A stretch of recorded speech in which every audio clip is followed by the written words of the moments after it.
नमस्कार. आज मी तुम्हाला होळीसाठी खास अशी दुधामध्ये रवा भिजू घालून पुरणपोळी करण्याची सिक्रेट पद्धत सांगणार आहे.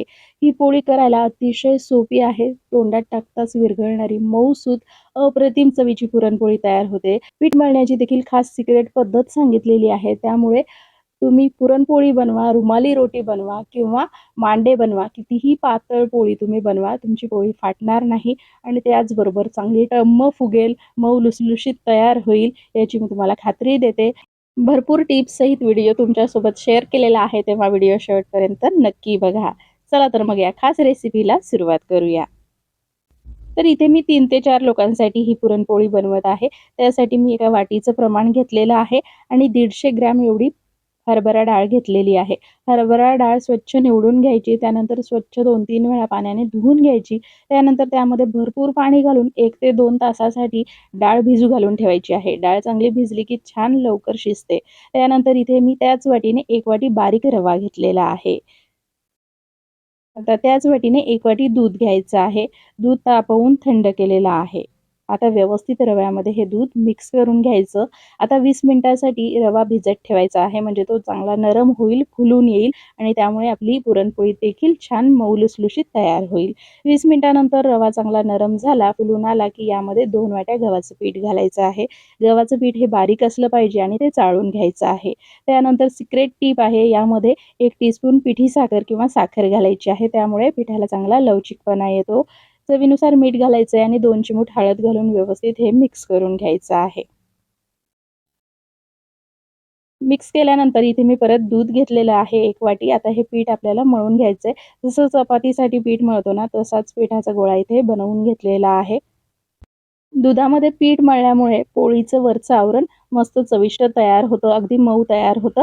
तरी देखील तुम्हाला आवडत नसेल तर तुम्ही पाणी वापरलं तरी चालेल. तर इथे मला पीठ मळण्यासाठी पाऊण वाटी दूध लागलं, पाव वाटी दूध उरलेलं आहे. आता यामध्ये 1 टेबलस्पून तेल किंवा तूप घालून पिठाला लावून घ्यायचं आहे आणि त्यानंतर पीठ झाकून कंप्लीट 1 तासासाठी आपल्याला भिजत ठेवायचं आहे. 1 तासानंतर पीठ चांगलं मुरलं जातं. त्यानंतर आपल्याला हे पीठ मळून घ्यायचं आहे. सुरुवातीला आपण फक्त पिठाचा गोळा तयार करून त्याला तेल लावून ठेवलं होतं. आता मात्र पीठ आपल्याला चांगलं पिळून घ्यायचं आहे. पीठ मळण्याची ही एक वेगळी पद्धत आहे. यामुळे काय होतं, पीठ चांगलं स्ट्रेच होतं, पिठाला एक तार येते आणि त्यामुळे आपली पुरणपोळी अजिबात फाटत नाही, ती सरसर लाटता येते. बघू शकता, कपडे धुतल्यावर जसे आपण ते पिळून काढतो तशा पद्धतीने हे पीठ पिळायचं आहे, म्हणजे चांगला लवचिकपणा पिठाला येतो. तर हे पीठ मळण्यासाठी इथे मी 2 टेबलस्पून तेलाचा वापर केलेला आहे. तेल लावून ही प्रोसेस आपल्याला करायची आहे, म्हणजे पीठ जे आहे तेलामध्ये चांगल्या प्रकारे मुरलं जातं आणि पीठ चांगलं मऊसूत तयार होतं. आता हे पीठ परत झाकून ठेवायचंय आणि इथे हरभरा डाळ भिजत बरोबर 2 तास झालेले आहे. 2 तासामध्ये डाळ छान फुलून आलेली आहे आणि नरम देखील झालेली आहे. आता डाळ शिजवायला त्याच वाटीने 2 वाट्या पाणी घातलेलं आहे आणि 1 टेबलस्पून तूप घातलेलं आहे. तेल देखील तुम्ही घालू शकता. पाणी गरम झालं की मग डाळीतलं पाणी काढून घ्यायचं आणि डाळ घालायची आहे. गरम पाण्यामध्ये डाळ घातली की ती लवकर शिजते. त्यानंतर चवीनुसार मीठ आणि चिमूटभर हळद घातलेली आहे. तेल किंवा तूप नक्की घाला, त्यामुळे डाळ नरम शिजते. आता कुकरचं झाकण लावून मोठ्या आचेवर 1 शिट्टी, त्यानंतर 7 ते 8 मिनिटं मंद आचेवर डाळ शिजवून घेतलेली आहे. मस्त अशी डाळ गाळ शिजते. कुकरची पूर्ण वाफ गेल्यानंतरच झाकण उघडायचं आहे. बघू शकता, अशी गाळ डाळ शिजली पाहिजे, तेव्हाच तुमचं पुरण अगदी परफेक्ट तयार होतं. त्यानंतर यामध्ये थोडंसं पाणी होतं, ते मी काढून घेतलेलं आहे आमटीसाठी. तुम्हाला आमटी बनवायची नसेल तर तुम्ही थोड्या वेळ गॅसवर हे कुकर ठेवून ते पाणी आटवून घेऊ शकता. पण मी इथे आमटी बनवणार आहे, त्यातली 2 चमचे डाळ देखील मी आमटीसाठी काढून घेतलेली आहे. आता त्याच कुकरवर पुरणाची चाळणी ठेवायची आहे आणि ही डाळ जी आहे घासून घ्यायची आहे. डाळ चांगली शिजलेली असली की अगदी 5 मिनिटांमध्ये ही प्रोसेस होते आणि मस्त अशी बारीक डाळीची पेस्ट आपल्याला इथे तयार मिळते. तर गूळ घालून शिजवून नंतर ती घासण्यापेक्षा अशा पद्धतीने डाळ आधीच चाळणीवर घासून घ्यायची आहे. त्यानंतर यामध्ये 1 वाटी गूळ घालायचा आहे. गूळ फिकट रंगाचा असला की पुरणपोळी दिसायला सुंदर दिसते आणि पुरणही छान दिसतं, म्हणून मी असा गूळ वापरलेला आहे. सगळं व्यवस्थित आधीच मिक्स करून घ्यायचं आहे. नंतर मग हे गॅसवर ठेवायचं आहे. गॅसची फ्लेम मोठी ठेवायची आहे आणि सारखं हलवत आपल्याला हे पुरण शिजवून घ्यायचं आहे. सुरुवातीला पुरण पातळ होतं कारण गूळ वितळला जातो. त्यानंतर हे घट्ट व्हायला लागतं. अशा पद्धतीने घट्ट झाल्यानंतर उलथणी त्यामध्ये रोवली की ती उभी राहिली पाहिजे, म्हणजे आपलं पुरण तयार झालं. अगदी 7 मिनिटात पुरण तयार झालं. त्यानंतर गॅसची फ्लेम बंद करायची आहे आणि बंद केल्यानंतर यामध्ये तूप, इलायची पावडर, सुंठ पावडर आणि जायफळ पावडर घालायची आहे. त्यामुळे पुरणपोळी खाल्ल्यावर त्रास होत नाही, ॲसिडिटी होत नाही, ती बाधत नाही. तर अशा पद्धतीने पुरण तयार झालं. ते थंड व्हायला एका साईडला एका ताटामध्ये काढून ठेवायचं. पुरण थंड झालं की हाताला तेल किंवा तूप लावून पुरणाचे गोळे तयार करून घ्यायचे आहे. मग पुरणपोळी करायला अगदी सोपी जाते. हाताला तेल लावून पुरणाचा गोळा केला की हातालाही चिकटत नाही आणि पुरणपोळीचा उंडा करायला देखील सोपं जातं. त्यामुळे तेल लावून अशा पद्धतीने पुरणाचे गोळे तयार करून घ्यायचे आहेत. बघू शकता अशा पद्धतीचं ओलसर पुरण पाहिजे, जास्त मोकळं नाही पाहिजे. अशा पद्धतीचं पुरण बनवून तुम्ही एअरटाईट डब्यामध्ये थंड झाल्यावर भरून अगदी फ्रीजमध्ये 7 ते 8 दिवस टिकवून ठेवू शकता आणि मनात वाटेल तेव्हा पुरणपोळी खाऊ शकता. आता इथे आपलं हे पीठ भिजत कंप्लीट 3 तास झालेले आहेत आणि बघू शकता पीठ आता चांगलं लवचिक असं तयार झालंय. आता या पिठापासून तुम्ही पुरणपोळी बनवा, रुमाली रोटी बनवा किंवा मांडे बनवा. अगदी झटकीपट तुमचे मांडे तयार होतील. अजिबात फाटणार नाही, कितीही पातळ बनवा. आता पिठाला परत थोडासा तेलाचा हात लावून मळून घेतलंय आणि छोटासा पिठाचा गोळा इथे तयार केलाय. पुरणाचा गोळा अगदी दुप्पट-तिप्पट घेतलेला आहे. आता पुरणपोळी लाटण्यासाठी इथे मी एक कागद गोल आकारामध्ये कट करून घेतला. त्यावर पुरणपोळी लाटली की म्हणजे ती सोपी जाते लाटायला. आता पिठाचा गोळा जो आहे एकदा त्याला गव्हाचं कोरडं पीठ लावून घ्यायचंय आणि पुरी एवढा लाटून घ्यायचा आहे. इथे मी पोळी लाटण्यासाठी गव्हाच्या पिठाचाच वापर केलेला आहे. पुरी एवढी पोळी लाटून घेतली की त्यामध्ये पुरणाचा उंडा ठेवायचा आहे आणि व्हिडिओमध्ये दाखवल्याप्रमाणे पारी बनवून घ्यायची आहे. अशा पद्धतीने पारी बनवणं अगदी सोपं जातं. तुम्हाला जर पिठाची वाटी करून त्यामध्ये पुरण भरून तशी पारी करायला जमत नसेल तर अशा पद्धतीने पारी नक्की ट्राय करून बघा. ही सोपी जाते बनवायला.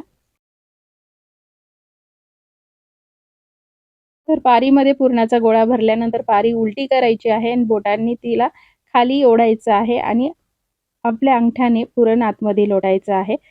त्यानंतर पारी पूर्ण बंद करायची. जास्तीचं पीठ एका साईडला लावायचं आहे.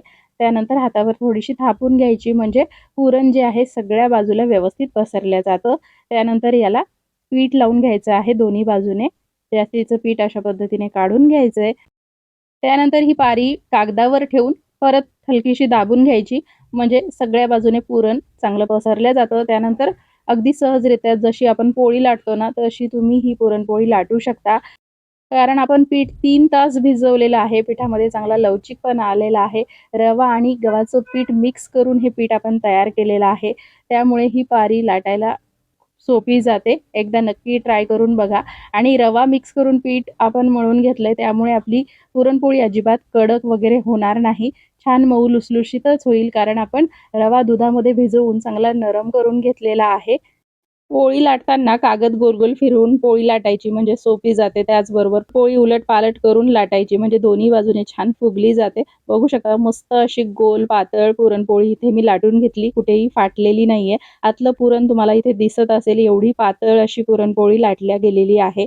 ही पुरणपोळी आता तव्यावर घालायची आहे. त्यासाठी तवा चांगला गरम करून घेतला. गॅसची फ्लेम मध्यम आचेवर केली. त्यानंतर तव्यावर तेलाचा शिपका द्यायचा आणि टिश्यू पेपर किंवा कागदाच्या सहाय्याने तवा पुसून घ्यायचा आहे म्हणजे पुरणपोळी तव्याला चिकटत नाही. त्यानंतर कागदासहित पुरणपोळी हातावर उचलायची आणि तव्यावर घालायची. त्यानंतर कागद काढून घ्यायचा. अशा पद्धतीने पुरणपोळी तव्यावर घालणं खूप सोपं होतं. नक्की ट्राय करून बघा.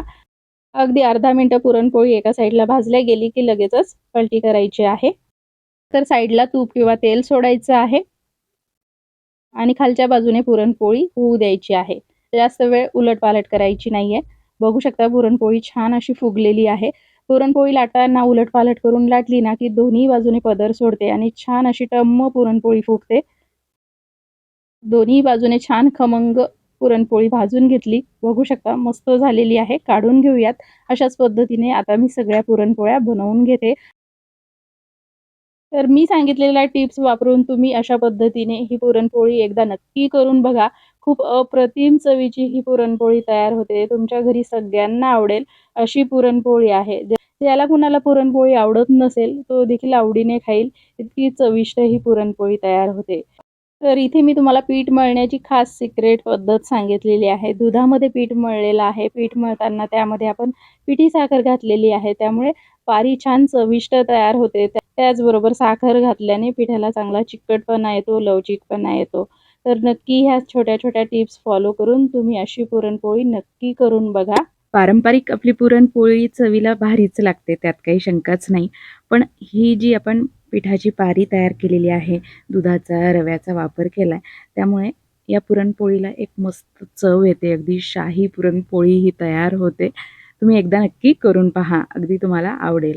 तर बघू शकता सगळ्या पोळ्या अगदी टम्म फुगल्यात. पुरण पण आपण अगदी पिठापेक्षा जास्त भरलेलं आहे आणि अगदी मऊ लुसलुशीत अशी ही पुरणपोळी इथे तयार झालेली आहे. तर कशी वाटली तुम्हाला आजची रेसिपी? खरंच नाविन्यपूर्ण, महत्त्वाची आणि माहितीपूर्ण जर वाटली असेल तर प्लीज व्हिडिओला लाईक करा, जास्तीत जास्त शेअर करा आणि अशाच पद्धतीच्या छान छान सोप्या रेसिपीज पाहण्यासाठी आपल्या शुभांगी किड्स रेसिपीज चॅनलला नक्की सबस्क्राईब करा. धन्यवाद.